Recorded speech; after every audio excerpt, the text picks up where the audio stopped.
మచ్చా DDL commands గురించి చెప్పరాదే. చెప్తారా. DDL అంటే డేటా డెఫినేషన్ లాంగ్వేజ్. ఇందులో క్రియేట్, డ్రాప్, ఆల్టర్, ట్రంకేట్ ఈ కమాండ్స్ ఉంటాయి. క్రియేట్ అంటే మనం డేటాబేస్ క్రియేట్ చేయాలన్నా, లేదా టేబుల్స్ క్రియేట్ చేయాలన్నా, లేదా ఎస్క్యూఎల్లో ఇంకేది క్రియేట్ చేయాలన్నా కూడా ఈ కమాండ్ యూజ్ చేస్తాం. క్రియేట్ అనే కమాండ్ యూజ్ చేసి చేస్తాం. ఓకేనా.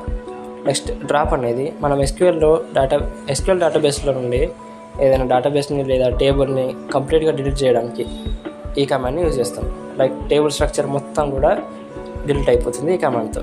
ఓకేనా. నెక్స్ట్ వచ్చేసి ఆల్టర్ కమాండ్. ఈ ఆల్టర్ కమాండ్ వచ్చేసి టేబుల్లో ఏవైనా మాడిఫై లేదా చేంజెస్ చేయాలి అంటే యూజ్ చేస్తాం.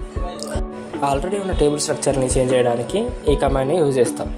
లేదా ఇంకేమైనా మాడిఫై చేయాలన్నా కూడా ఈ ఆల్టర్ కమాండ్ యూజ్ చేస్తాం. ఓకేనా. నెక్స్ట్ వచ్చేసి ట్రంకేట్ కమాండ్. ఈ కమాండ్ని మనం ఏదైనా టేబుల్ని డేటాబేస్ నుండి డిలీట్ చేయాలంటే ఇది యూజ్ చేస్తాం.